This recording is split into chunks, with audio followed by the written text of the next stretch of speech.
Hello, Smite fans. Welcome to the commentary desk here live from Alpharetta, Georgia. My name is hi-rez Bart. What's your name?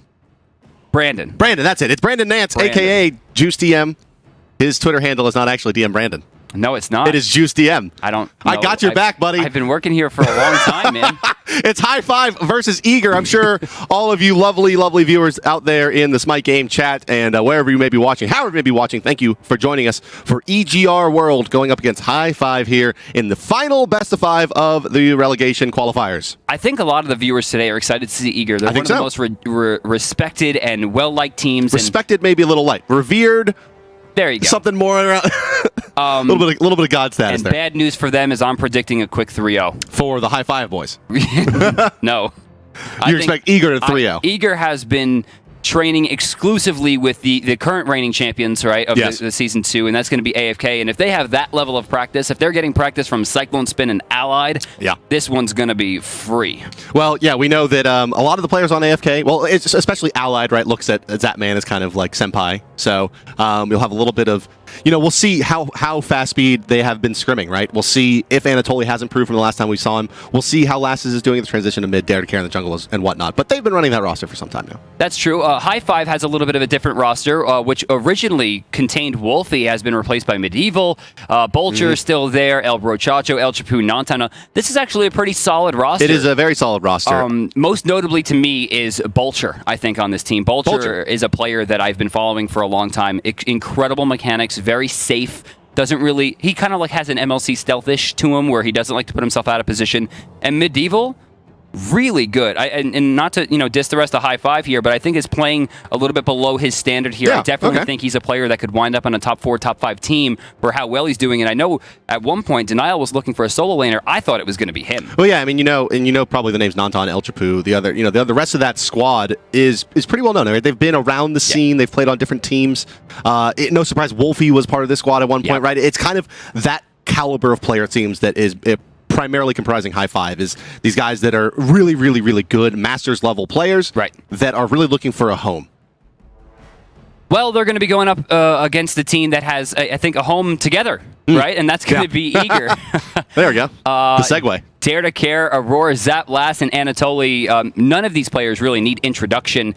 Dare to Care at one point was on the most... you might have to introduce Aurora.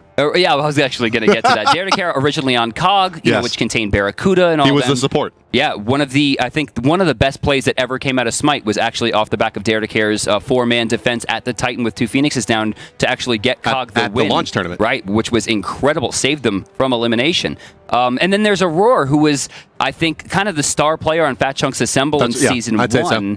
Aside Cyclone Spin, of course, who has wound up on a rather 2 players. Extraordinary team. That Fat Chunk squad, similar to Enemy in this season, right? Didn't really win very much, if at all, during the league, but 2 really, really standout players from that squad. Aurora's incredible. Aurora, the most aggressive support you're probably going to see, at least when he was playing at that level. We'll see if that's changed a bit with Eager. I love him, man. Yeah. The first time I played against him, his name was ingrained into my memory because he played Fenrir support. Yeah, 10,000 Fenrir kills or something as a support. I'm just like, what does this guy do? What is he trolling? I'm just trying to practice, and we're playing against him.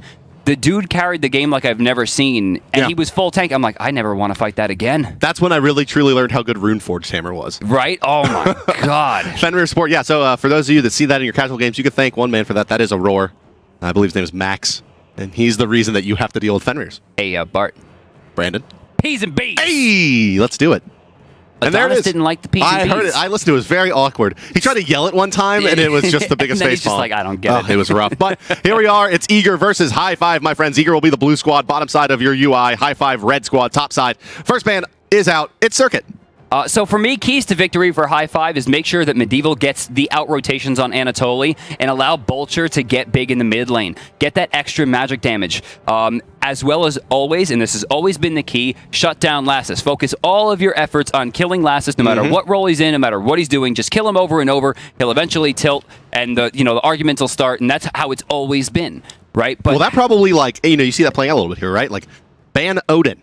Right, you don't see Odin banned that much. You will see it a little bit in North America, but if Lassus is going to play Agni, you ban the one thing that's going to kill Lassus over and over and over again, right? If he's going to play Poseidon or Agni, be like, let's get rid of the Odin. Now, there's definitely someone on the side of High Five that's a tenured Odin player. To see this ban come out, this feels a little bit like a respect ban, but it does play into that kind of theory that you were saying, which is that you kill the lasses, you cut the head off the snake, if you will. Right, exactly. Keys for Ymir here are actually pretty simple. One, Zapman outskills Nantan, right? So don't focus on hunter bans, don't focus on counter matchups. Just grab a hunter that's going to do well in the end game, get Zap there, he'll eventually do it. Big time win there. So don't focus too much on the duo if they don't need to. And then secondly, it's just dare to care. If he's free to rotate, he is just going to body everyone. Now, everyone knows that he was a support, right? Yeah. He's been a support forever. He started as one of the best junglers I have ever seen in my life. Wow. Neith pick coming out here right away. I wouldn't be surprised to see Hunbots drafted here as well. I've seen Dare to Care play that a few times really, really skillfully. And, well, the Neith pick early on, and they'll take the second Guardian. So this is, you can see Ymir playing, at least in the pick meta, very similar to what you would see out of a 1 or 2 position North America team, which is, if you guys don't respect and pick up Athena in your first 2 picks, if we're in the first pick position, we will draft the second Guardian for sure. I can't understand how they picked Thor here with Athena on the table, because Athena Medusa is like the lane, dude. Right. She's like, hey, you better not look at me. And Athena's like, yo, dude, look at me. Right. So let's talk a little bit about Ymir. Back in the day when they were Dignitas, the theme for this team was they can't play early. Right. They would just lose the early game outright and then always find a way to come back in the end and win it. So that's what I'm looking at here in terms of how has this team progressed. And by that, I mean the last is Zapman, Anatoly, Core. I guess you can put Dare to Care in there as well, as you're playing with them for some time now. Well, Dare's probably the biggest point to that. Dare's early game as a jungler is insanely strong. His rotations are some of the best in the world, period. Dare to Care has been a big driving force. Aurora as well for how this team plays. And if you're going to be playing aggressively out of the Guardian role, you can be sure it's happening early. So Aurora may be bringing some of that to the table. And I know that that the lane dynamics here in the duo lane, it's always really interesting to listen to Zapman talk about it. When just the difference between playing with the different supports he's played with, Dare to Care, Shadowhue, and Aurora. And it seems that they perform the best when he's paired with a support that has a strong personality, is able to tell him, no, Zapman, you're an idiot. Shadowhue got in those arguments and forced him to stay back. Eventually found himself kind of on the outskirts, wasn't enjoying himself, found a new team. Then we had Dare to Care, and he's like, I kind of want to just be a jungler, right? That's what he wanted from the beginning, and Lass is like, I can go back to mid. This is what Lass did to begin with. When he was first on Reason Gaming, Lass was the mid laner. It wasn't until he eventually joined Juice with Allied where he actually turned into a side laner. That turned into Root. They did real well there, and then Jungle came out, and he's like, peace, Allied! Into the jungle I go. Well, we have the draft pretty much finished up here for Ymir. 1 pick remaining for Hi-5, their solo laner. TBD, but it's going to be looking like a 3 Guardian pickup for Ymir here. That puts Athena likely in the jungle for them, I would say. Yeah, Ymir solo. Ymir in the solo lane, Sylvanus and Neith as your duo with Poseidon in the mid lane. You can't really draft much more team fight than this. I mean, I guess you could have picked up a hunter that has some better team fight, a Hui or something, but overall, I mean, Ymir Athena is just a tremendous amount of initiation, and it makes sense to see them pick up another Guardian on the side of Hi-5 as well. Sobek's not going to be too upset dealing with the Ymir in lane, and he brings a lot of very important peel to this equation to help some of the squishier targets, the Thor and the Medusa, get away from that Athena. Right now, I can picture a spotlight in the sky similar to the bat symbol, but it has bipolar method in there as they summon all these tanks all back. The Guardians, yeah. Oh my god, High-Rock is sitting somewhere. Oh man, I should have kept playing. And he's going, build the Mark of the Vanguard. But, the other option here, maybe, if it wasn't this team, I would say it's probably not the Athena solo lane. But I don't know, man. Athena jungle is just so we know powerful. Right now it is Anatoly, so it is Ymir solo, and Dare to Care in the jungle is Athena. So as we expected, right, is that this team really values Athena jungle as a magical damage dealer. On the other side, it's Hi-5 with a fairly more traditional lineup, but not necessarily the most damaging lineup in the world. It's going to be a lot on the back of the Agni here. It's a 5-man rotation on the right side from Hi-5, but I don't think they're going to find anybody from Ymir. You can see very passive start. The Anatoly ward, the famous run out of the lane super fast with just a ward, put it down, run back, and then buy your stuff to not waste time. Yeah, that's the old Anatoly ward. And honestly, that 1 second might have been the difference. Now, we're seeing 2 wards come out on the bottom side for Hi-5. That's curious. And those things don't make sense here because they will overlap a little bit and not really cover what they need. I mean... Yeah, they don't get any vision of the blue buff with this, do they? No, I mean, maybe a little bit off the right one. I mean, the right one will cover the... Well, don't know if anyone's there. The option, right, exactly. But why wouldn't they just place 1 down to speed, 1 down to blue, and cover all the timers? They know where they're going to go. Well, we'll see. It looks like it's going to be a passive start here. Let's introduce your squads. Eager is the blue team, fighting on the bottom side of the minimap and the left side of your spectator UI. It's Anatoly as the Ymir in the solo lane. Dare to Care in the jungle as Athena. Lassus will be your mid lane, Poseidon. Aurora and Zapman will be the duo lane as Sylvanus and Neith. Their opponents are high five. They're wearing the red trunks, top side of your minimap, right side of the spectator UI. Both of these teams are looking to get into the Pro League for the first time. Medieval will be your solo lane Sobek. El Chapu in the jungle as Thor. Boltur in the mid lane as Agni. And that's Elbro, Chacho, and Nantan in the duo as Geb and Dusa. So to start out, everything seems pretty normal here. Sobek going Mark of the Vanguard, Anatoly choosing into the Vamp Shroud since the clear is pretty ridiculous. Thankfully, no Soul Stones on the map.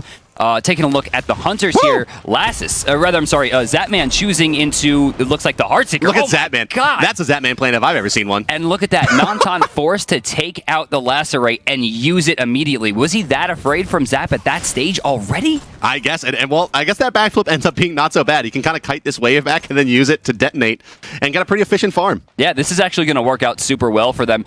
Dare to Care already with the steals. Man, that was so different to what fast. we saw yesterday, where the mid would actually go take the back camp while the jungle went into that aggro camp at the top of the map.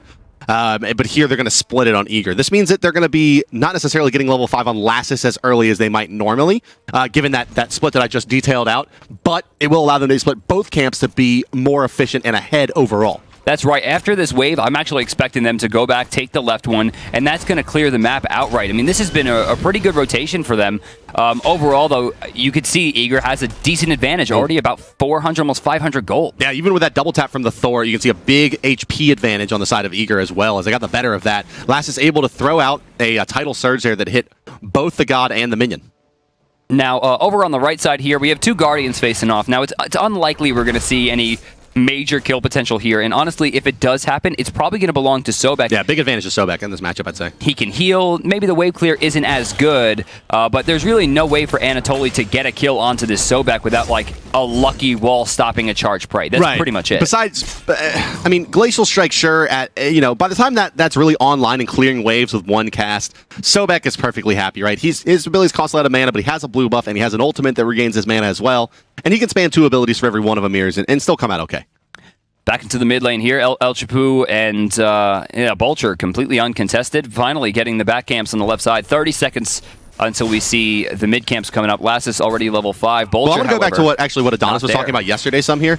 As we see El Chapu likely to take a spill here. Yes, the Whirlpool going to be enough. Lassus just walks up and ults him, basically. But Bolcher sitting at level 4 at this point. You want to be level 5 by 230 is what Adonis was breaking down for me yesterday, because you hit level 5 and you start your ultimate and you start building those stacks. 239 is the absolute max. The absolute latest you can get to have 2 bombs available for the mid camps, and here, just hitting level 5, Bolcher's not going to have but the 1. So a little bit difficult for them to contest this here. But good news is Medieval did find the kill on Anatoly, and if there is an Achilles heel on this Eager team, it is going to be in that solo lane where Anatoly has long time. Well, that was just such a good route. What a good route.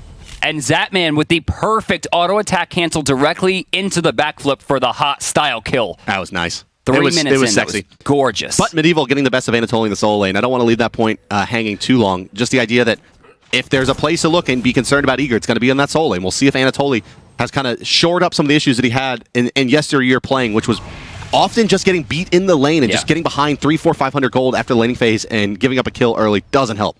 What's this now? Are they? No, they're not going to do it. Yeah, but speaking on Anatoly, realistically, it comes down to Medieval, right? And the big issue with Medieval getting ahead is that he's Sobek, right? Sure. Sobek can't carry the game. Sobek can help you carry the game. He can help you carry the game. And this time, I'm looking at a team, there's not really a carry here. Thor, endgame, not really carry potential. He's a lot of setup.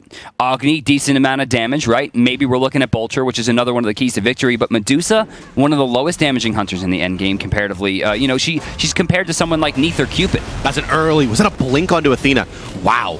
That's so aggressive. I mean, usually this is the god that you pick so that you don't have to buy the blink. Right. But getting a blink as well means that her initiation range is essentially the entire lane.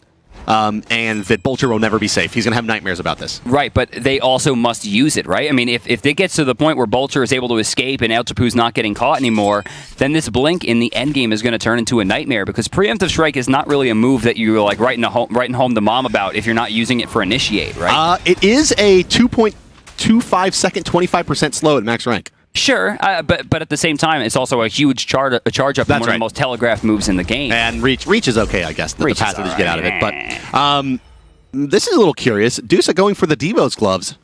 So almost always, so every other game we've seen Medusa played in, it has been the Heartseeker pickup, or at least every game that I've casted and all the ones I've watched. But electing to go for the Devo's gloves this time, this, I want to say this just completely destroys their opportunity for mid-game on high five. For me, this is like the 100 or 0 play. When you get Dev's gloves, there's one of two reasons. Either A, you're going for the Gold Fury real early, or B, it's because you're scared as hell from Zatman. That's it. But like Heartseeker Neith is going to heal so much because of all that bonus physical power out of the Heartseeker. Is going to be faster than you. Is going to basically be able to outbox you now. Let's take a look over at the right side solo lane. Anatoly's played up here very, very far. Medieval, but off the mark is Elchapu, and the wall is going to be good. Anatoly should be able to walk out of this one. I think that's going to kind of spell what's going on. They're completely on different pages, and right there, Elchapu actually missed the ult. Here comes the Brute Squad, though. Medieval in a lot of trouble. He's going to eat just so many ultimates. Yeah, that was a lot of damage right there, but it's not over yet. We have a 3v3 This is where the Ymir wall should really should factor in big here. The Cataclysm comes out, it gets a slow. That's one. And no, it's the ultimate combination out of high five there. Really nicely played, and Anatoly forced to watch. Sylvanus on the rotation, but not much he can do. They don't have any kill potential, really. He may ultimate. He will indeed. Anatoly gets a freeze. Glacial Strike as well. Elchapu takes a ton of damage and is beneath the dot from the Sylvanus, but they snatch back Brochacho, and that means Elchapu can run away. They end up getting fairly low, but with Lassus dead, they're not going to lose too much farm in the mid lane. Dusa did rotate over, however, to the mid lane there. I'm thinking there might be a 5v5. That was, for me, was all Bolcher, right? I mean, the bombs were perfect, the stun was great, and now I'm looking at Elchapu again. Not only did he miss his ult when the character was already slow, remember, he was standing in the Lurking in the Waters, but he missed the Tectonic Rift after that, which would have guaranteed the 2 kills that they did wind up earning anyway, thanks to Bolcher. But there's definitely a disconnect here. It seems to me like Elchapu is nervous playing on the big stage. Maybe, yeah. And this is the medium stage. Yeah, that's right. Yeah. But Brochacho there, good, nice Cataclysm. Like when he threw it, I was kind of like, not sure if it's gonna be enough. I mean, I even said it. Unlikely to get kills out of this, but those Agni bombs did a ton of damage. Just like yesterday. I mean, El Brochacho and Chris Pocket were 2 people that I was extremely hard on in Season 1, and both players. I mean, Chris Pocket yesterday was lights out. Incredible gameplay, and just like that, Brochacho, that play right there was better than anything he did in Season 1. Yeah, he already looks better. Communication was, really what made that one work. And once again, we're going to see the Blink so effective here. Vulture beads forced out. Are they rank 1? No, they're rank 2, so he's going to not have quite as long cooldown. But that Kraken is just sexual. I mean, it was just perfectly placed. Dare to Care, and he bails out as well using the ultimate. Everything's going right for Eager now. Elchapu is going to get stunned out. Not going to be enough damage before he takes to the sky. He's dotted, but it's not going to be enough damage. Nowhere near it. Pull out. Nice shot. Wrath of Terra. Yeah, they have him. Yeah, that's going to be it. Well played. Eager playing excellent Smite today. This, to me, this is a roar, right? This is what he brings to the table. It's great communication. One of the most talkative players, as is Dare to Care. For those of you who might have gotten any chance at listen-ins, if you were at a LAN event and you got a chance to hear them, Dare to Care never, ever stops talking. And that's incredible. It's one of the most important skills to have as a player who, especially in the early game, is communication. It's really not as easy as it sounds to call out everything that's happening while still making decisions. And it's one of the reasons he's been such a favorited pickup across the board for so many years now in this game. Much less playing with the personalities that are on the side of Eager, right? That you're kind of walking into a pretty established group of pretty close friends. I mean, Lassus, Anatoly, Zatman, obviously living together, Dare to Care, playing with them for a couple of years now, and you're kind of the new guy. And also being, supports generally in Smite are responsible for the chatter that happens during comms, right? Not always the play callers, but just the chatter. This guy's going left jungle, the rotations coming out, etc., etc. But Gold Fury started up around the 9-minute mark here, and it's going to be uncontested. They can't do anything about this Athena. Elchapu actually was running his rollout into the wall to try to get extra speed, but Dare still blocks it. They're going to get a 2-man slow here. They might be able to pick something up, and Nanton's damage just a little bit too low at this point. Bombs. They should be able to get just a roar here. He's healing. He's not healing. He's down. Not enough. But it took a lot of people to bring him there. It did, and they're perfectly happy to sacrifice their support for a Gold Fury. It's in some ways expected. Maybe the purple as well here. Anatoly. Okay, that was not a great choice, but it does set up a nice Kraken there from Lassus. He's going to find a second kill off of that as Zatman piles in some additional damage. No more taunts available. And look at this aggressive play coming out of the Agni. He wants to fight Lassus. Thor is here as well. He's going to be on the mark this time. No, just off. Poseidon, so slippery. Zatman going to get stunned out. Already using the backflip. He will go down. Maybe a split would have been more to their credit in that one. A double tap. Only going to hit one time, actually, though, from Elchapu. Had that hit twice. Had he had Tectonic Rift another point there, that would have potentially set up some more kills. He could have gone in there. 3 for 2 overall in favor of High Five, but they lose the Gold Fury, giving that one away to Ymir. Now leading looks like about 3,000 gold, 3,500 experience there. Getting rushed down here, yeah, that's a steal. That's a steal, and not a death. Unlikely it will be a death, I'll say. Rooted out now is the Agni, doesn't have the dash. Ooh, bead's still active on that pull. That looked good to me, man. I think the beads were still up. Dare getting pretty low, going to be forced back here, and with no ultimate means he's going to have to just waddle out of the base like a normal character. That last engagement, I want to talk about it though. Your solo laner and your duo laner Hunter go down, in addition to your support there from Ymir. Big losses, actually. Yeah. A lot of farm time loss. And Anatoly had to rotate all the way over there just to die. But still has a level advantage on Medieval. But, I mean, if you talked about it before. If you're going to give up the, quote, Achilles heel of the team to get Zatman a double kill, that sounds good to me. Yeah, fair enough. And well, this so far, I mean, I was actually going to touch on this a little bit earlier, but now we have a point at about 11 minutes here. Just some static farming going on around the map that Anatoly is, while maybe not being the most capable kind of laner, is a very good team fighter, and also great calls, great target switching. Right, it's the intangibles is the reason that you want this guy on your team. The kind of the locker room demeanor, quote unquote, so to speak, the strategy, and the analysis piece. You know, he's the one that's eggheading it with Kret when they're kind of formulating strategy. 8-6 right now here at the 11-minute mark. We're going to see Ymir with a pretty decent lead, and they're looking to control it. And what it comes down to is, for me, you're looking at Zatman. A lot of damage. Last is in some trouble here, getting pressured. Another good Kraken, going to do full damage there. Last very low. Bolcher looking for the kill. Elchapu getting greedy once again. Will he find it?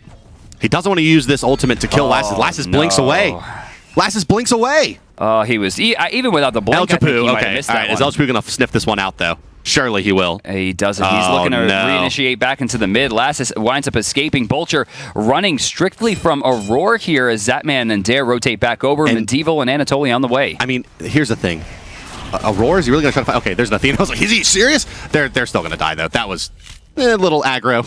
Zatman was there, but not in the right position to really get anything out of it. You think that Dare to Care and Aurora were a little aggro, right? Yeah. Great analysis, Bart. You know, I'll tell you what is good analysis, though, and what is really a better play is that that's just a blink one on Lassus, not a combat blink. Right. He dodged that Agni from Bolcher 5 seconds. For 5 seconds before, like, that's crazy talk. Right. I mean, and what that might have come down to is I don't think Bolcher realized that he had the blink. No. I don't think so either. He was just trying to buy time. But still, it's not like Agni is fainting with those actives or those in-hands, right? He does activate his passive by using them. That's so fair. It's not that he was sacrificing some kind of positional advantage. He needs those hits. Right, and he wasn't going for them. He was trying to set up the bomb, and Lassus not only still dodged it, but immediately after blinks away, baiting Elchapu. But it doesn't wind up working out. They still wind up losing two there. Zatman might be another one. He's almost down. Aussie passive is active, and not going to use it. Not enough. Yeah. You know, that's one of the reasons I don't really like the item. I mean, you're paying, it's a decent amount of attack speed, decent amount of lifesteal, but you're still paying into that passive, and no one ever uses it. Well, but it's what other lifesteal item would you purchase? Double stacking is a rough life. Yeah, double stacking's tough, especially when you pair it with that Fatalis. That build lost a lot of its luster very quickly, but... Look at this. Dare to Care blinks over the wall, and Bolcher runs away. He's like, dude, I'm just doing mid-camps. Yeah. What are you doing? Yeah, at least I got a bomb, dude, or a flame wave or something there. Right side camp's about to spawn again. Ymir losing a bit of their gold lead down to 2,400. Experience difference close and by as well. Oh! What? Oh, no! GG! Get wrecked! Oh, that sucks. Hello? That sucks so bad. Is that a ward in the mid lane? Yeah, it's a mid lane ward. That's a standard ward we've seen more and more. He's using a mid lane ward to get a pull from the mid lane to the okay, a blink of his own from El Chacho there. Aurora's so good at this game. Oh, that sucks. What the hell? I mean, that's just a morale killer right there. And look, here's what's great about this ward, right? They have it placed, and they have sentries like everywhere else. So like they know that ward is completely uncontested. You know what those wards are? That's like, God, I hope Cyclone Spin is in that lane right now and not rotating to come kill me in mid again. What are you looking at, Lassus? Don't look at him! Well, likely to be able to turn this around here is Ymir. No, actually, the root and miss from Zatman there. They're going to go for the support instead. Makes sense that they're trying to pick up the objective here. The heal, not going to dot out Brochacho. Doesn't matter. Dare to Care getting credit for that one. And now, but probably enough time bought that this Gold Fury will at least be contended. Anatoly's going to get stunned out here, eat a second bomb and a tossback. But that tossback may be a bit to his favor, as it's going to buy time. But the Gold Fury is still not actually being taken by Ymir. Lurking in the water, securing the kill. That would have been a guaranteed Gold Fury. They could have rotated to maybe save Anatoly. It looks like they're just letting him go repeatedly. 1 and 3 right now. This is classic. This is classic Ymir, or whatever this team used to be called in their many iterations. It's 12 and 11, but they have like a 3,000 gold lead, but they just can't help themselves dying a bunch. That's a huge taunt. Oh, 3-man. Vulture's low, and he's going to go down. Nantan in the back. No ult, no mana, low health. Finally hits an ultimate here, does El Chapu, but I think it might spell his death. He will have to escape here. And Medieval. Aussie passive. Hey, Aussie passive. Doing work there. Yeah, damn, that hits Ultimate hard. to hit Nantan here. Gonna be picked up by El Chapu, though. Smart stuff. Well played by High Five there. And it's great because Nantan uses his escape to give it away to El Chapu. El Chapu takes the hit and then still has his escape, which just barely got him out of that death. Or are we going to see the blink? Brochacho he's got good positioning here. He's not that's on. His ward. That's a friendly ward for him. All right, they see him. Cataclysm. It's at 36%. Yeah, he's too early. Just kill it, boys. All right, there we go. Yep, they got it. Eager will take it. Whirlpool down. Chains. Yeah, they're fine. They'll secure it and they'll walk back 13 to 11. But yeah, they're doing the Eager thing, right? They're like. They're just giving away a lot of kills, but they're pretty close. That's a great ultimate. Well placed. Not following up, though. A little bit late. Would have been a guaranteed kill. And again, El Chapu not having enough damage here. He's just too far behind at this stage. I mean, actually, his gold and... Oh, he's not that far behind. He just doesn't have any damage. Blastus, I mean, it's 3 Guardians. There. I mean, that's the... Right? That's what the deal is. He feels like he doesn't have damage, even though he's on pace with a Jotun's Wrath. Plenty of gold. It's just... What target are you trying to kill? It's got to be Neith. Everything else is going to be ineffective. And yeah, speaking of Neith, that man just running a clinic right now. Just has no problem running into the front line. There are 3 Guardians on the team, and he's the front line. Yeah, that's not the way. That's not the way this is supposed to work, Steve. Oh man, but I mean, it works out for him, right? I mean, he's not in too bad of a spot. 4-2-2, decent score, and he has 1,000 gold over the enemy ADC here. About equal in attack speed, a little bit favored to Medusa, but the Executioner has already been started for Zap. Looks good. A Challenger's level Executioner, would you say? Yeah, Challenger's level Executioner, indeed. It's 13 to 11, guys. 16 minutes, nearly 17 into this one. It's looking like about a 4,000 gold advantage for Eager experience. Let's take a look at the grass, and I'll update you on that one. It's 4,800, so about 5K experience, about 4,500 gold. They've built this big old lead while just fighting the whole time, basically. I mean, look at this. It's crazy. It's 24 kills in 17 minutes, and they still managed to build a lead, even giving away 11 kills. And a lot of them onto high-priority targets as well. I mean, you look down the slash lines there. You got 2 deaths onto the jungler. You got 2 deaths on the mid laner, 2 deaths on the hunter, 3 deaths on the solo. A lot of deaths, actually. A lot more than I would have expected. My prediction for the 3-0... Yeah, this is what I want to see, though. Time spent dead. Look, at the bottom of this chart is most of the high 5 members, right?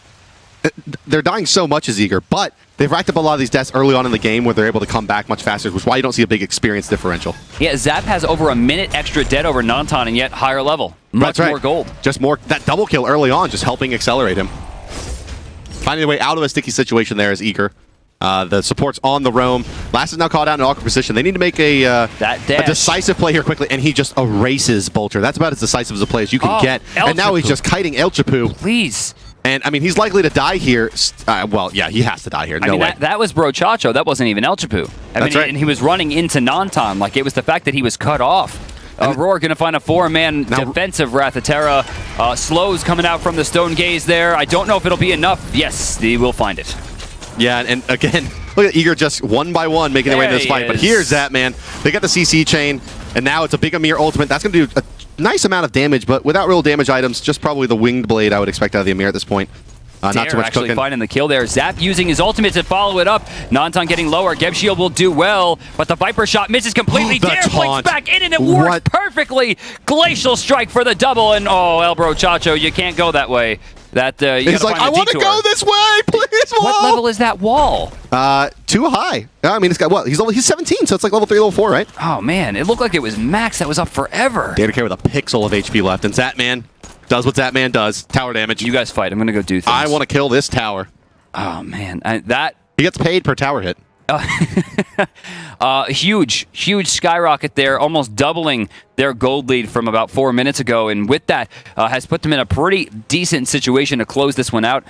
The game actually is lasting longer than I thought it would. High Five putting on a much better show than I expected, and a lot of that has to do with Medieval, right, who has been shutting down Anatoly a little bit. Great rotations, decent amount of damage, but we've now gotten to the point in the game where Sobek and his CC is very useful if they can get the kills off of it. For me, Anatoly is just doing enough damage to negate it. That's right. I mean, and that's where I was going to take this as well, is that when you go back to what we were kind of saying about it, the laning phase was not that great. However, now that we're in the team fighting phase, you're really seeing this player shine. Man. And we've seen two really, really nicely placed Ymir ultimates that were full channeled and hitting targets, which doesn't happen very often. Look at that build, Bart. That Ymir build. I know, the winged one into E-Staff. They got two E-Staffs now between the Ymir and the Athena, two hybrid damage junglers. And the Guardian Mail, too, which is health into the E-Staff. Really good prioritization on their items. I really like the way that Anatoly has built this. Dare to Care, same thing. Super tanky. And realistically, Nantan, I mean, he has choices. I mean, Executioner for the defense, right? Must have it. And then he's going to need something like Jin Size. They're just too tanky. He needs percentage health, but you can't build that on Medusa. Her attack speed isn't high enough. Yeah, she really relies on that steroid for just a few shots. Needs to maximize those couple. I don't know what that ult was. I don't either. Yeah. But 3 blinks for Eager as well just goes to kind of show you how aggressive they're playing this one. See, I wonder if they would do this against AFK or Cloud9, if they would be greedy enough to buy 3 blinks, or they just know that they have this game in the bag and they're just well, like, here's the thing. Is it against a top-tier North American team right now? They couldn't have sustained 13 deaths and still been ahead. They would have lost objectives off of it. And I think that's probably the story of this game for High Five, where they've been deficient, is that these fights, they haven't been able to find the kills in a way that allowed them to extend anything off of it. They were just fighting. That's right. And a lot of the deaths from Eager side have been just them one by one making their way into fights, as we see here, right? It's 2 fighting 5, and then they're gonna, here comes the Athena, now it's 3. There's Zatman as the 4th, right? 1 by 1. And look at this. El Chapu hits the ult, but doesn't do any damage. Kraken not going to do much there. El Chapu still very low. Last is trying to find the kill, but is getting lower. Healing up now in a roar with a perfect root. Anatoly Dare in the front line doing things, and here comes Zap for the cleanup. Yeah, the wall is just really, really nicely placed. A big slow coming out from Anatoly. Again, a double in this engagement. Really flexing his muscles as a team fighter here. The team swarming forward. Sylvanus heals coming up to heal them up. Oh, man. Look at Medieval. Yeah, he's going to take a spill here as well as Zap finds a double kill of his own. It's a 5-man wipe at the tier 2 on the left side for Eager. And that ending kill right there, that to me was Eager's teamwork playing perfectly. The wall cuts off the jungle route. The whirlpool cuts off the direct path to the Phoenix, saying either A, you try to fight all 5 of us, B, you walk into all 5 of us on your escape route, or C, you're dead. Well, that's a Phoenix. That's a 22-minute Phoenix with a 10-kill advantage. So what was, it was like, what, 17 or 18 to 13 now? They blow that open to a 10-kill advantage. 15,000 experience, my God, 11,000 gold as well. But the experience is insane. Only 1 level 20 on the map, and that's Zatman. And that's a huge, huge advantage. I mean, that's the good Phoenix as well. Considering that Ymir is getting, what's the stat rated? 108 HP a level or something? I think 104. 104, right? So, and he's 4 levels ahead of Medieval. That's a full defensive item worth of HP. High five! All Snakes right. the Gold Fury there. No, well played. El finally showing up, although it might be a too little, too late situation. Unravel doing the lion's share of the remaining health. Last is cleaning it up for another one. They'll gain 1,500 gold there, but why aren't, they should be trying to do the Fire Giant. You got to push this advantage. Yeah. They're going back, but look at this. Dare to Care realizes that they had a chance there, and he begins a rotation as well to cover the option. Hand of the Gods right now, it looks like we have 1 hand 3 on the side of Eager. On High Five, I think we have 2. 3, wow. Oh, Soul Reaver done for the Athena as well. And the Void Stone from the Ymir. I mean, they just got so much more dangerous as a duo. Yeah, I love the Void Stone pickup because this is going to be extra damage for Lassus and extra damage for Dare. All the while, extra penetration coming out from the Spear, which is extra damage for Anatoly, extra damage for Dare. It's just great team building. I love aura items. I love debuff items. Need to see more in Season 2. Well, it's a little bit of a botch initiation there on the left side. A couple of moderately long cooldowns, a blink used as well to try to pick up a kill on that Sobek, but Medieval a little too fast on the pull for that ultimate, avoids all of it as he makes his way back underneath his tower. And it's just a purple steal. Something we didn't touch on is that this 4 magical roster is so powerful. This Void Stone doing so much work, but you got to remember, building against magic is a sucky thing to have to do because everything else is hitting you for physical damage, right? Towers and, the Titan. So it's hard to build against it. I mean, even that, you build magical damage, they still blow you up, and then you have Zatman to deal with. That's right. Yeah, that's maybe the most dangerous thing is we've kind of seen, players thinking, the hunters are really the most powerful role right now. And if you're forcing a team to build in the magical defense, you still got that hunter on the backside. Even low end game damages like Neith, and by low I mean comparatively to other hunters, we're finally getting Nantan into the mix here, and yeah, Aussie's going to start doing work. Woo! That Whirlpool plus the Unravel did so much AoE damage in the fight. It's another wipe. So here's what I want to see from Ymir is what are they going to choose here in Season 2, right? Where Dignitas would have rushed the Fire Giant and backed, are they going to go for the big play? They're going to try to get the Phoenix first, back, and then fight for the Fire Giant with their lead, right? That's probably the best call. Yeah, I think it's going to be one of the better options they have here. Just Medieval to deal with, right? So as long as they keep those tanks in the front line or a nice wall like that, right? He doesn't really have much hope, and they're going to actually maybe find a kill. No, lurking in the waters. Well, they'll force out the Sobek ultimate, which is a pretty damn good tool for contesting the Fire Giant. So they're happy with that. They'll take the Phoenix and back. So 2 Phoenixes on opposite sides of the map down now for Team Dig. Or nope, they're Ymir. Yeah, yes, they are. Lurking in the waters, remember, level 4, it's a big-time slow, something they really need at this stage. And, oh, I thought Aurora was pulling the Fire Giant. Well, he did pull the Fire Giant, which he'll eventually recognize. Yeah. All right, there it is. Now he knows. And now he's back. So, I mean, high five. They're in a hard spot here. Glass is going for red. Little greedy. Not very greedy, little greedy. Far side Phoenix down, near side Phoenix down to the Fire Giant. Those are actually the 2 I like. A lot of people say you should get left and mid. I like left and close, or left and right. That way, you can't do one person stopping both lanes efficiently. Sure, right. Right. It's going to require 2 people to keep a hard push out.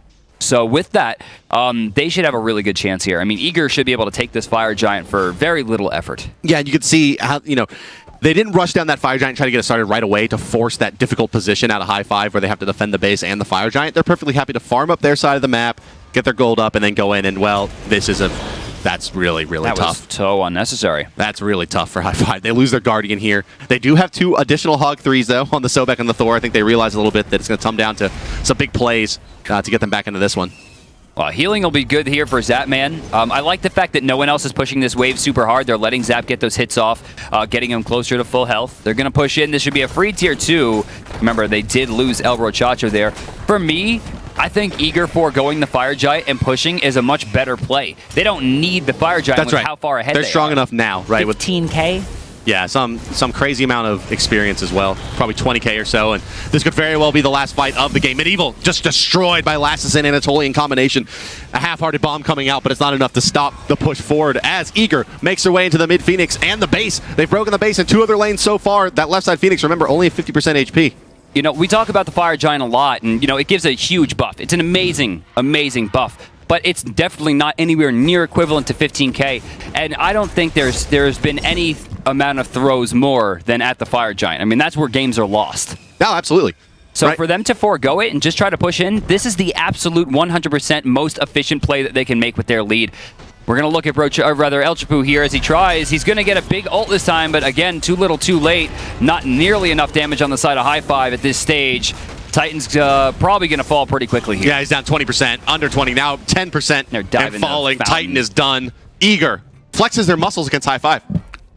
And they should, right? This was the power play for them because this will do more than just win the game. Mm-hmm. This is going to show them, hey, we are not only here to play and take the SPL spot, but we are just statistically a better team than you, and we're going to show it to you so that way your morale is down in 2 and 3. But for as bad as Team Dignitas beat the Poppies still managed to come back. That's very true. And High Five has good players, as we mentioned. We kind of broke down that for you before Game 1. Some of where these guys came from. I mean, a lot of very high-level players kind of trying to find their own on this new team. The issue is they tried to find their own against a team that's rather established. That's getting a lot of practice. And we're going to check in with First Blood and just show you exactly how this got started. See, this is the thing, right? Lassus just walks up and kills. Yeah, he's just like, right? Hey, like I'm Poseidon. This really can't happen. Like, he just walks up and kills him. And, you know, you could always make the argument that, okay, well, you know, they have the established teamwork and they have this. Like, that would have happened in Bronze Ranked. That's right. Like, I mean, you just walk up. So, like, yeah, that's the first play you learn how to do on Poseidon, right? Wait, so you're telling me all I have to do is put a Whirlpool under him and then cast the Kraken? It's like, yeah, that's it. Turns out it's a little harder than that normally, but sometimes you just walk up and Kraken. With that, Ymir will take Game 1 pretty cleanly. We're going to be going into Game 2 in just a second. Yeah, we'll test this one off to a quick highlight reel, guys. We'll be back for Game number 2, Ymir versus High Five.